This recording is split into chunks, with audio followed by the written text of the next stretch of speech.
Oh my goodness. So, here's the thing. I am about to bring the table up, like I said in my previous vlog or clip, and I'm gonna put it right here. I'm really excited, and I can't wait to actually have it all situated right here. Oh, my camera's gonna die soon. I'm gonna charge this, but in the meantime, we're gonna go get that done.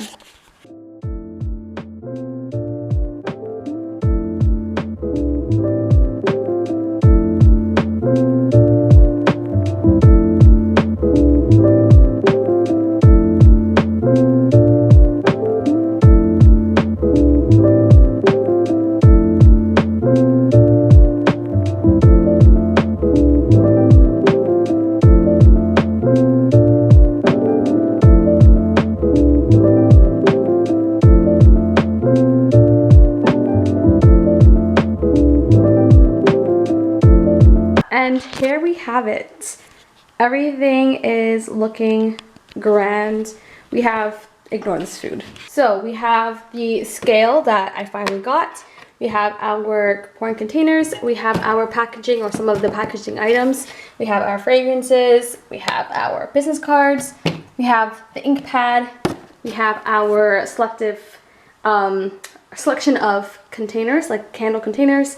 Then we have our wicks. Then we have the heat gun, and then the bottom here, down here, we have more of our. Okay, so my camera actually died, and it's been, I think, 5 hours after, so I thought I'd just continue this actually. So right here we have the packaging bags, and then we have the boxes in here, as I mentioned. Then we have the packing peanuts, which are, I don't think I showed this on the vlog. These are compostable packing peanuts. They dissolve in water for eco-friendly disposal. So this I didn't have to purchase because I have this at home already, but I have to definitely get more. Maybe in the future I'll find a different way to pack it, but for now I think this is okay, and it's not harming the planet or clogging our drains whatsoever. Then we have our wax, which, as you can tell, I've been digging way through it. Obviously I barely touched the surface, but I've been trying to pretty much test out the wax and the scale, because I want to make sure that this is working. And so yeah, that's what I'm currently doing. Then we have here the business cards, which I showed in my previous vlog, and then we have the ink pad, like I mentioned as well. I'll come back to that. And I think that's it for now. So right now I'm currently doing my testers, and so far I have printed out the labels, which I will have to redo, unfortunately, because this didn't turn out the way I wanted. So I have my 3 candles here, which correspond to the 3 fragrances, which is right down there. And I'm doing the math of how much I'm doing the math of how much I have to put in 3 candles. This was from the last batch I did, which is right here, and these were using the wicks, like the normal cotton wicks. But now that I have my wooden wicks, I'm gonna test it out properly this time, of course. So I have my math here, and how you do it is that you take, so to know how many wax you need for 3 candles is one thing, but because I am doing 3 different fragrances, I would have to know how much wax to put individually. So it becomes a bit more complicated or a bit more specific. So the way you do the math is that you take, for example, 1 candle, then you multiply that by how much can hold, like how much can be held in here, which is 4 ounces. So this can hold 4 ounces of liquid.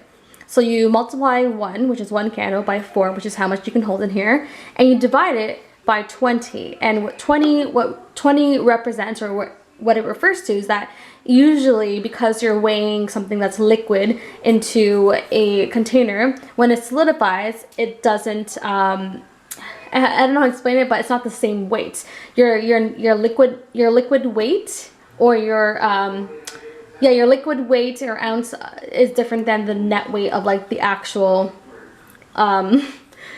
like the weight of it, if that makes sense. So how much liquid you can pour differs from the weight of it. So that's why apparently it's 20% less like water or liquid, not water, but liquid, then you would subtract 20% from the total weight of this. And that's just how I understand it. So anyway, you take the one, you times it by 4 and divide it by 3, and you get 0.20 or 0.2 pounds.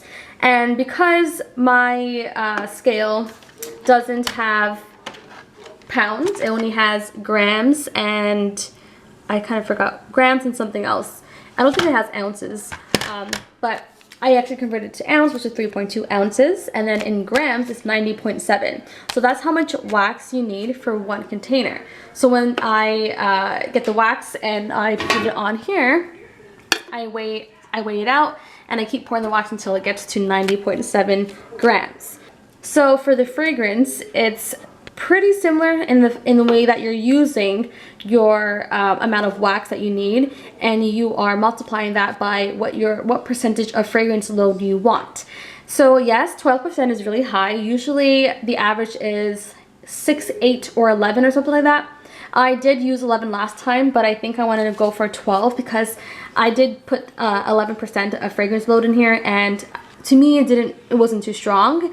And yes, one thing about these smaller candles is that it won't be effective in a larger room, so that's probably why, of course. But regardless, I would rather have it be more powerful. So that's what I did here. So you take the ounce, or even, it doesn't matter, the pounds, the ounce, or the grams in this case.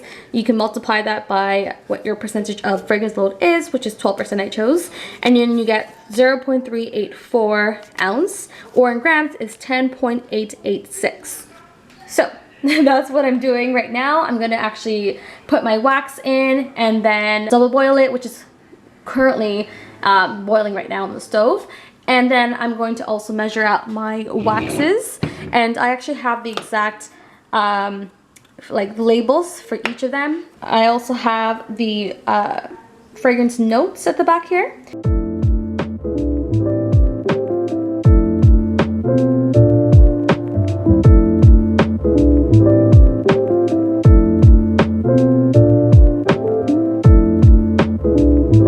So I just put wax on in each container, and that's 90 grams. I do need 90.7, so perhaps I will actually put a little bit with my hand and put 90. Oh, that's a bit much. I think I'm gonna try 91 because I feel like it's okay. There we go. So that should work, and then I'm gonna do the same with the other one. So with the fragrance loads, you get your cup. I use a plastic one that isn't too heavy. Sometimes they prefer, or they recommend, those red solo cup, but like the small ones. But I'm just going to use this one. So I'm going to use, or I'm going to start with, I don't know, it doesn't really matter, my first scent, and I'm going to measure out 10.886 grams.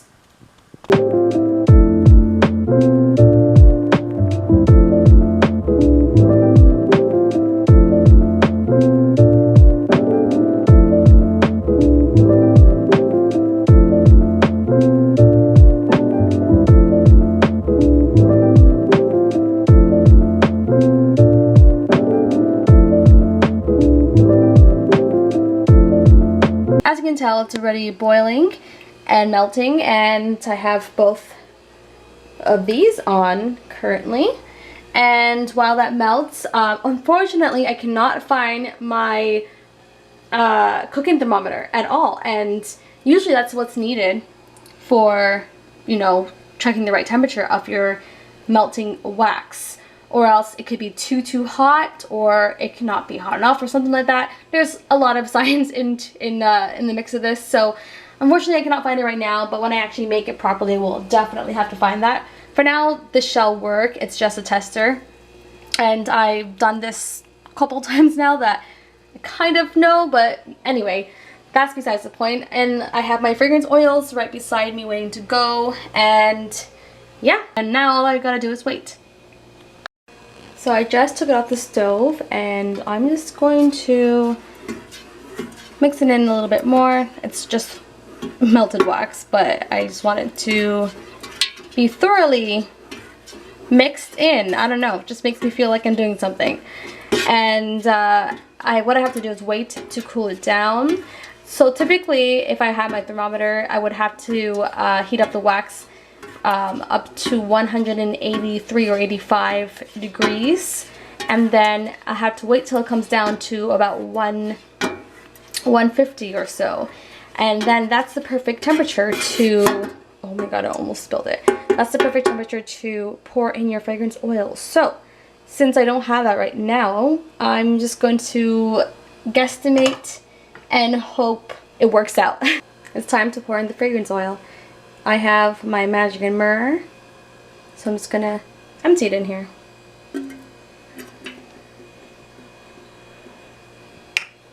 And then I'm just going to stir, stir, and stir until it gets completely immersed with the wax.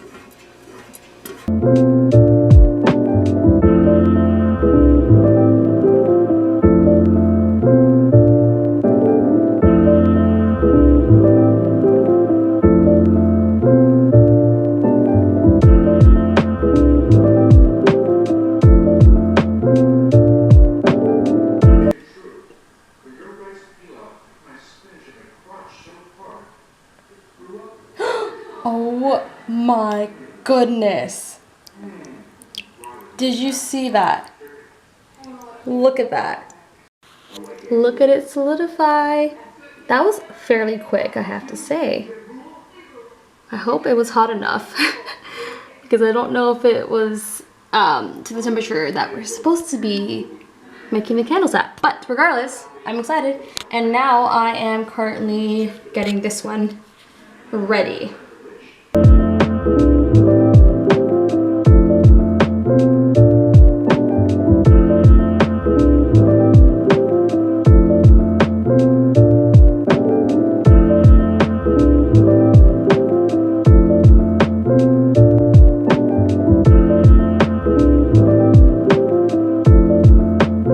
So right now, I'm actually going to test this heat gun out and see if I can make the top of this smoother. As you can tell, I definitely spilled some when pouring.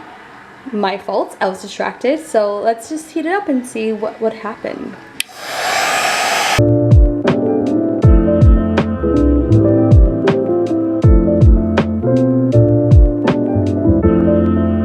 You can definitely see how quick that was.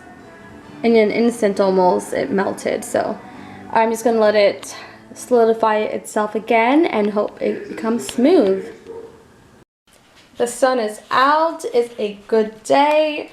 Right now, I'm actually going to light the candles and test out the burn time and just test the candles out in general. So let's get to it.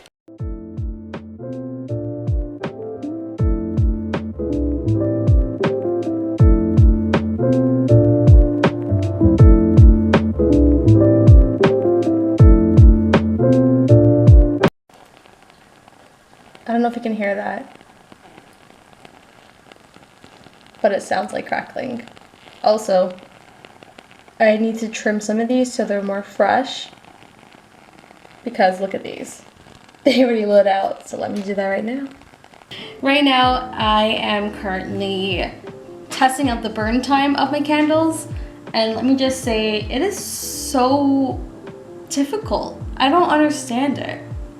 Like, I'm trying to teach myself and learn about it. I'm just like researching and doing the math and all that good stuff, but it's not working out right now. I made a mistake in cutting my wicks too short in my candles, and now it's struggling to light. One of them did do such a good job. It was actually, I lit it for 4 hours. It was in a safe space. It was open. It's an open space. It's in my washroom, and it was open. And yeah, so I left it for 4 hours, and it stayed lighting for that long, and it smells so good. That being said, I am doing the burn time, like I said, and weighing it before I lit it, weighing it after I light it, and it becomes hardened as like it's not liquid, it becomes solid again. And so I'm weighing that and see the difference in how much wax has been melted or burned. And there's a whole math where you multiply that by the weight, or you subtract it by the weight or something like that. I gotta look into that. Anyway, it's a whole science. Like I said, I keep saying that. Candle making is a science, like in a math actually, not a science. It's a science, but it's more like a math actually. Oh, what I did was I recently used my heat gun and I reheat the candle so that the edges could melt in, because it was creating a tunnel. It was tunneling because the wicks weren't lighting and it was only melting in the middle, and so it just wasn't good. So I learned now that when I make it for like the first time, like actually make my batch, to not cut the wicks too short, to actually leave it like a good amount, so that when time for my customers to light their candles the first time around, they can have a lot of leeway or like a lot of space to re-trim the wick. So that I will be doing. And besides that, I think I'm okay. I'm waiting for my labels to come because I ordered new label makers or new labels where I can reprint them properly to the way I like it. And that's it. I mean, I also am waiting for something else. So I could make the candles right now, which is why I've been testing it. But in terms of the official package, everything is not here yet. And that's okay. That's just the process of it all. And, you know, there will be shipping delays, or there will be struggles because of the time we're living in right now. So I'm not too stressed about it. I'm actually really impressed that I got majority of the stuff fairly quickly, to be honest. The wicks was just like an issue that I had, which I explained in my previous vlog or clips, and that's okay because all is well. So it's just a matter of testing out the logistics again and making sure I perfect it before I put it out there into the world, because the last thing I want to do is rush the process and those who purchase my candles are just left disappointed, and that will just make me feel really embarrassed. So yeah, that's it for me for now, and if I have anything more interesting to film or to vlog, I will be sure to do that.